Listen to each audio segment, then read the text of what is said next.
महासेवा व CHS cell Bandra BJP assembly के public seminar में मुख्य वक्ता एडवोकेट आशीष सेलार ने रीडेवलपमेंट व डेवलपमेंट को महत्वपूर्ण बताते हुए छत्रपति शिवाजी महाराज को श्रेष्ठ नगर रचनाकार बताते हुए मुंबई रीडेवलपमेंट पर महत्वपूर्ण बात कही। क्या कुछ कहा आशीष सेलार ने, दिखाते हैं। ये 7 बेटों का शहर, बेट यानी आइलैंड, और इस मुंबई की रचना में उसके पीछे हिस्टोरिकल नहीं जाता हूँ, कैसे पोर्तुगीज ने किसको दिया, इंग्लैंड की रानी को कैसे दिया, वो आकर उसको कैसे ज्वाइन की, छोड़ दीजिए। तो यहाँ पर मूल रूप से ये समझना आवश्यक है कि ये शहर जो बना है वो इसी जगह पर बना है जहां पर हैबिटेशन के लिए जगह ये लिमिटेड ही थी। मुझे ये इसके लिए बताना पड़ रहा है कि उस आधार पर आगे की पूरी चर्चा है। अगर सरकारी, निम्न सरकारी या नागरिक करे तो सही दिशा में जाएगा, क्योंकि जब कभी हम लोग 7 अलग अलग टापुओं को इकट्ठा करके एक शहर बनता है ओवर द पीरियड, तब हम फिल इन द गैप कर रहे हैं।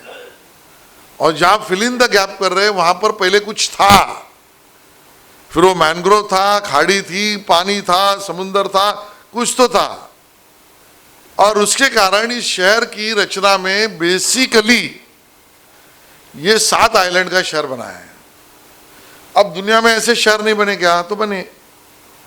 दुनिया में आज हम देख रहे हैं, अपने हाथ पे मोबाइल है, तो उन शहरों का डेवलपमेंट कैसे हुआ वैसे हमारे शहर का हो, ये सोचना गलत है क्या? नहीं। लेकिन जिस तरीके से मेरा ये बहुत सारे मेरे मित्र यहाँ रिकॉर्ड कर रहे हैं, इसके लिए मैं वो स्टेटमेंट नहीं कर रहा हूँ, उनको रोक नहीं रहा हूँ, लेकिन जो विचार परंपरागत नगर रचना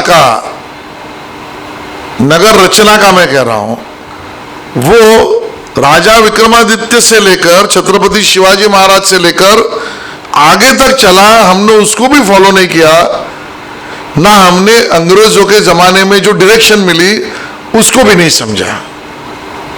मेरे वाक्य का मतलब समझ रहे हैं कि हमारी सिस्टम में, हमारे भूमि में ही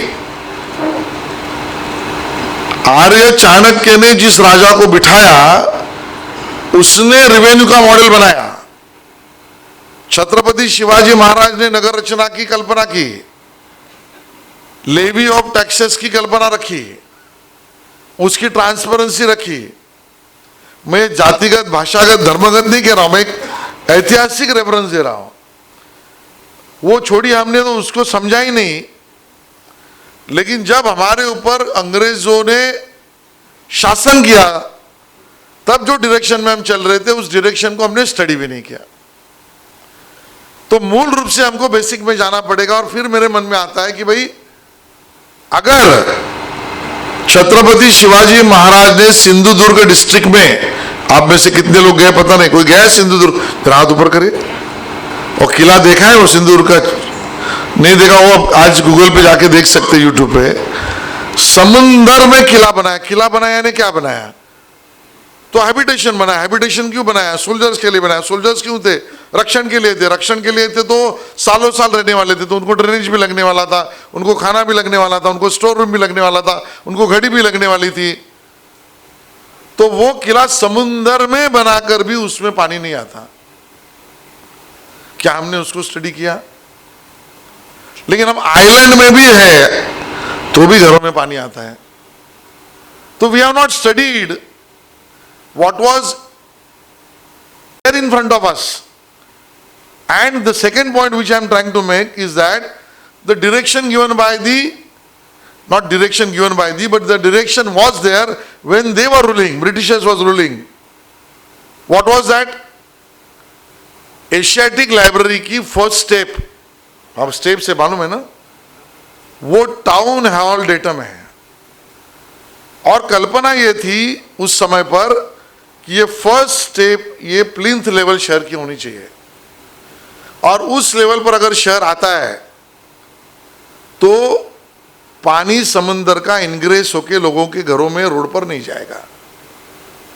और आप मार्क करिए, जैसे मैंने कहा Chhatrapati Shivaji Maharaj which is a pride of Hindustan, उन्होंने समुंदर में किला बनाया तो उसमें पानी नहीं आता। वैसे इस स्टेप के आधार पर जो बिल्डिंगें बाद में बनी, फिर वो ब्लाड स्टेट हो या सीएसटी स्टेशन हो, या बीएमसी की बिल्डिंग हो, वहां कितना भी बारिश करो तो पानी नहीं जाता। तो what kind of city management, when I am saying city management protects to redevelopment, otherwise there are many faults on the city management. We have given a thought for, and what I propose today, I am going little ahead from my brief, and I will request Mr. Gupta, Mr. Tarunji, Akbar Bhai, and all of you, let's make the lobby group. I am not talking politically, to see that this lobby group will work positively, not only negatively, to make the rightful suggestions holistically. This word holistically is most important, to make the city management in a correct direction. Let's begin it from today. Holistic में underline इसके लिए कर रहा हूं क्योंकि वहां बहुत सारे एक्टिविस्ट हैं जो अपने अपने इश्यूज के, वो राइट, उनको मैं गलत नहीं ठहराता हूं, वो अपनी बात करते हैं। होलिस्टिक, एग्रीगेटिवली, टोटली सोचना, ये बड़ी बात होती है। रीडेवलपमेंट, भाई अफोर्डेबल हाउसिंग, ये अगर जब तक कोई भी शहर का भाग नहीं बनेगा, शहर के विकास का भाग नहीं बनेगा, शहर के विकास के लिए काम करने वाले व्यवस्था का एजेंडा नहीं बनेगा, तब तक इलीगल कंस्ट्रक्शन ये पनपेगा ही। फॉर्म्स अलग अलग होंगे। आज हम उसको कई बार इलीगल सेंटेंस के स्वरूप में देखते हैं, और वो दिन थे कि जब हमारे यहां पर पत्थरों की बिल्डिंग भी बनती थी, पत्थरों के चर्चेस, मंदिर, मस्जिद, या जो भी प्रार्थनालय, पारसी अग्यारी सब बनता था, और उसकी प्लिंथ लेवल थी। तभी यहां पर आने वाले आदमी को अफोर्डेबल लेवल पे घर मिले, उसके लिए चॉल्स भी बनती थी। वो पागड़ी में थी, वो रेंटल पे थी। आज भी जो लोग पागड़ी में रहते हैं उनको पता है कि भाई उनको 25 रुपया, 10 रुपया, 15 रुपया देना पड़ता है। 5 रुपए का कॉइन उनको मिलता ही नहीं आजकल। तो वो तो लैंडलॉर्ड को कहते जा, मैंने 50 दिया तेरे को, बाकी का रख। और लैंडलॉर्ड बोलता है भैया मेरी जगह की कीमत इतनी हुई, तू 50 35 रुपए टिप दे रहा है, उससे बजाय घर खाली करके दे। ये लड़ाई सुप्रीम कोर्ट तक चल रही है। नया रेंट एक्ट कैसा आएगा है, स्टेक होल्डर दोनों है। आप लैंडलॉर्ड के शूज में जाओगे, आपका दिल आपको पिंच करेगा। आप टेनेंट के शूज में जाओगे, आप बोलेंगे मेरा अधिकार है। तो इसके बीच का रास्ता क्या है? तो इसके बीच का रास्ता, मैं थोड़ा कट डाउन कर रहा हूं, इश्यू पे आ रहा हूं।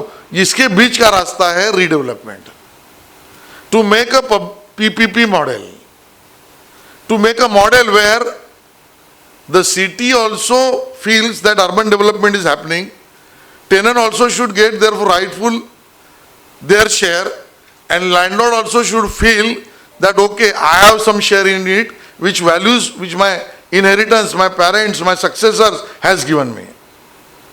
अब ये तीनों बैलेंस नहीं हुआ तो जैसे अध्यात्म में कहा है ना कि देह, बुद्धि और आत्मा, ये तीनों को भूख लगती है। जब तक बॉडी, सोल एंड ब्रेन, ये तीनों की भूख सही लेवल पे पूरी होगी, तभी व्यक्ति समाधानी होगा। किसी की आत्मा की भूख नहीं भरती, किसी का देह का ही भरता है, वो मोटा बन जाता है।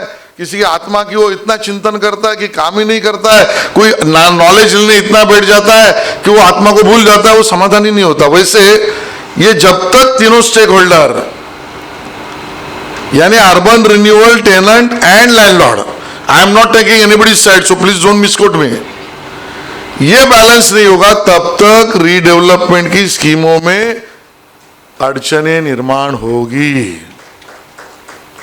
ये बेसिक इथॉस और थॉट समझना चाहिए। हाउसिंग सेक्टर व रियल एस्टेट के तमाम बड़े मुद्दों के लिए हमारे चैनल महासेवा न्यूज़ को सब्सक्राइब करें, लाइक करें और कमेंट जरूर करें। आपके होस्ट और दोस्त सुनील शर्मा को दीजिए इजाज़त। नमस्कार।